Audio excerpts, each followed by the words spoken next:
Hello everyone, welcome once again to the Sleeveless Guitar Guy channel. Today I want to show you something that's brought a lot of joy into my life, which was a guitar build I did years ago. In this episode, I want to show you my Warmoth guitar build 30 years later.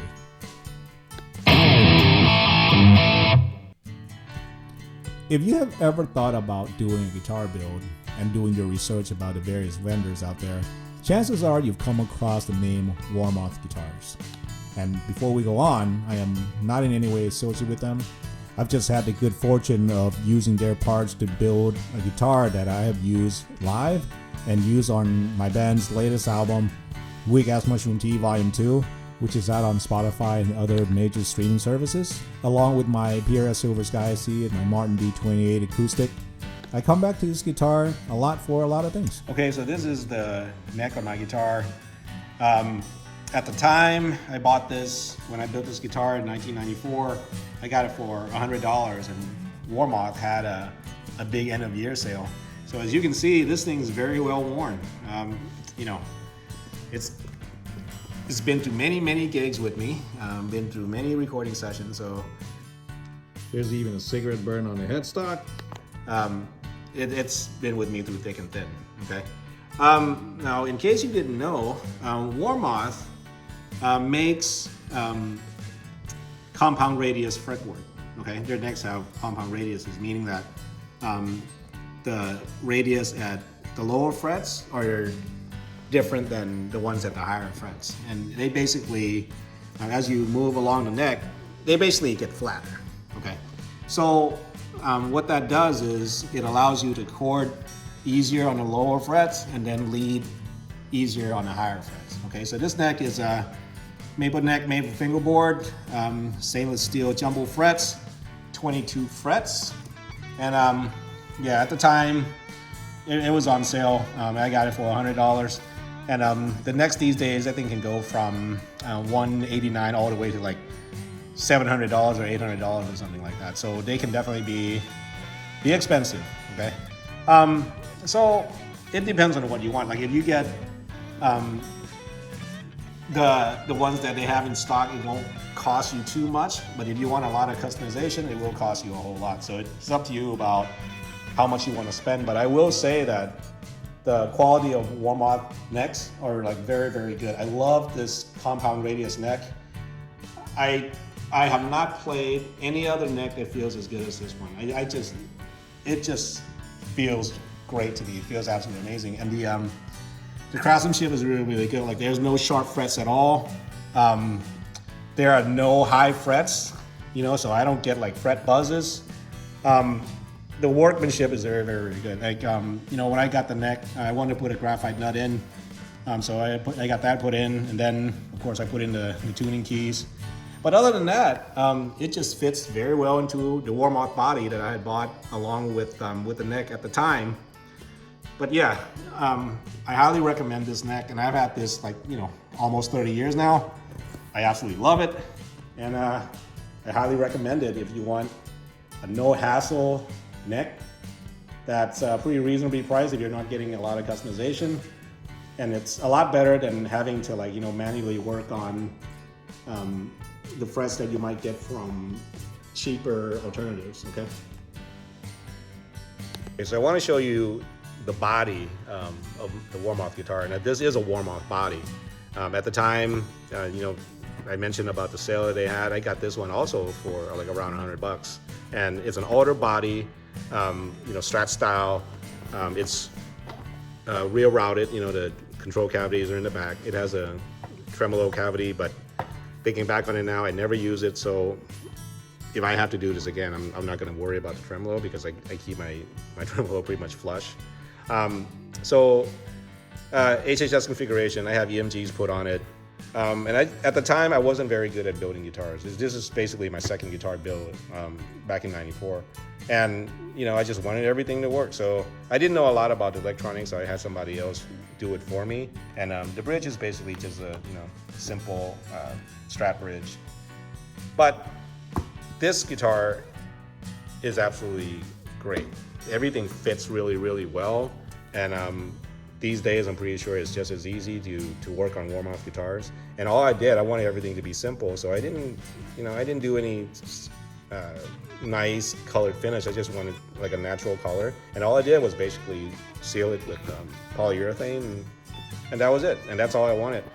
And this guitar plays as great today as it did like 30 years ago, and it sounds even better today.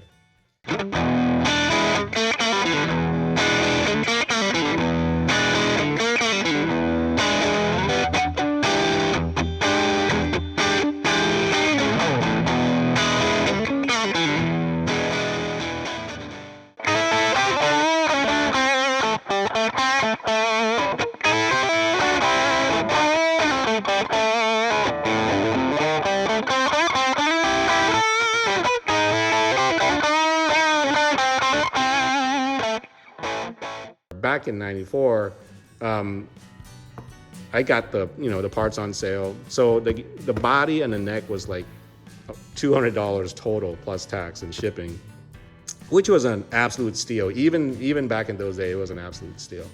I bought these pickups off of eBay used, and it wasn't what I put in back in '94. I recently put this in a couple of years ago, and the original pickups are like Jackson pickups that a set of them I think cost me around $125 at the time.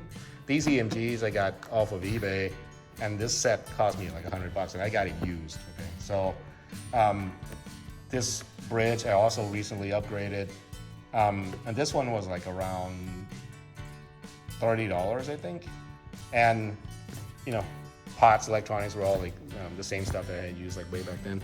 And I also upgraded like the tuning keys to be like Fender locking tuners, and the original ones were Jacksons I think. And they just, I put in a lot of money on this guitar. The total amount of money I put in is probably like closer to $1,000, throughout the years. So you could go get $1,000 guitar right now. It is very, very high quality. Okay. Again, the argument about build versus buy. I mean, if you're gonna build, it's a labor of love, and you're gonna get something that's absolutely yours. So I'm so glad I built this guitar.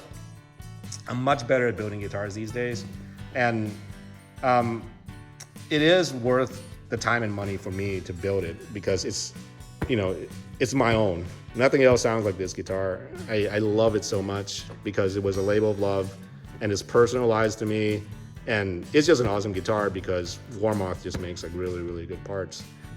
Now, if you think that you're going to save money by building your own guitar, get that out of your head right now. Let me explain the reason why it is far cheaper to buy than to build. Okay. First of all, obviously, you have to buy all the parts that go with it. Body, pickups, bridge, knobs, switches, tuning keys, everything. Everything you see on here, you have to buy. Okay, that's obvious. And those components separately will cost you more than buying a guitar.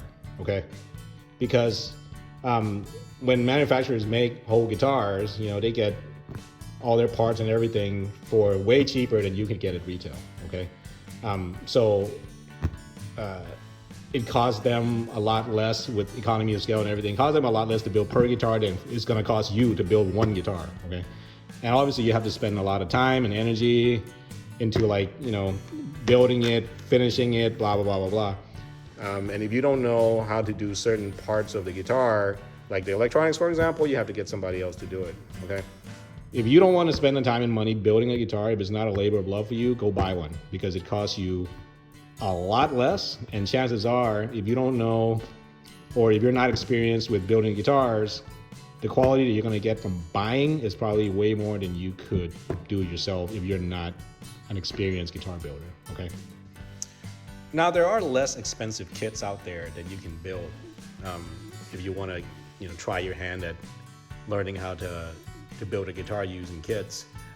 This one is from Solo Guitars, and I built this one last year. The kit as a whole is pretty inexpensive. It was like around $240, and it came with most of the hardware. Actually, it came with all of the hardware. Okay, everything that you see here, it pretty much came with it, except for the finish and the knobs that I actually put in myself. But I will tell you though, even though it's not expensive, the components that came with it were not that great. Okay, and some of the craftsmanship was just not that good at all. Like I ended up having to like replace the nut because the nut that came with it was cut so high that the intonation was completely off. And then the frets on the neck, they were kind of sharp, so I had to sand them down. And then I got a lot of fret buzzes because I had a lot of high frets and I had to like file them off. So even though it was inexpensive, you do get what you pay for. And I ended up having to do a lot more work on the solo kit than the Warmoth kit, okay? And I also had to replace like some of the components because the stuff that came with it just wasn't good. I ended up having to like replace the tailpiece and the bridge because it was just rattly, and I got more solid ones. Also, I replaced I got better pickups than the ones that came with the kit. And yeah, you do get what you pay for. Overall, I'm happy with this kit, but I ended up spending around $600 to build the whole thing, and I could have gone and bought like an Epiphone that's around $600, brand new, for like way higher quality than I could build myself. Okay, and I could go get an LTD or even a Sire. I hear Sires are pretty good, like the Sire Les Paul L7 Carlton model. I hear are like really good. I really want to try one. It's an absolutely great experience for learning about guitars, learning about builds, learning about how to set it up. If you want that kind of experience, definitely try a build. But start cheap, basically. Start with like an easier kit. And you're gonna find that you're gonna need to do a lot of things that you didn't know that you were gonna have to do. Like if you buy cheaper kits, the frets might not be that good, so you might end up having to file down the frets. All kinds of stuff. I can't tell you all the headaches that I've gone through with as I learned how to build a guitar. Okay. Warmoth though, if you want high quality parts, you cannot beat them. I mean, they are absolutely great. So if you enjoyed today's episode, please click like and subscribe. I really appreciate your support. Come back next time for updated contents. Till then, see you folks. Bye.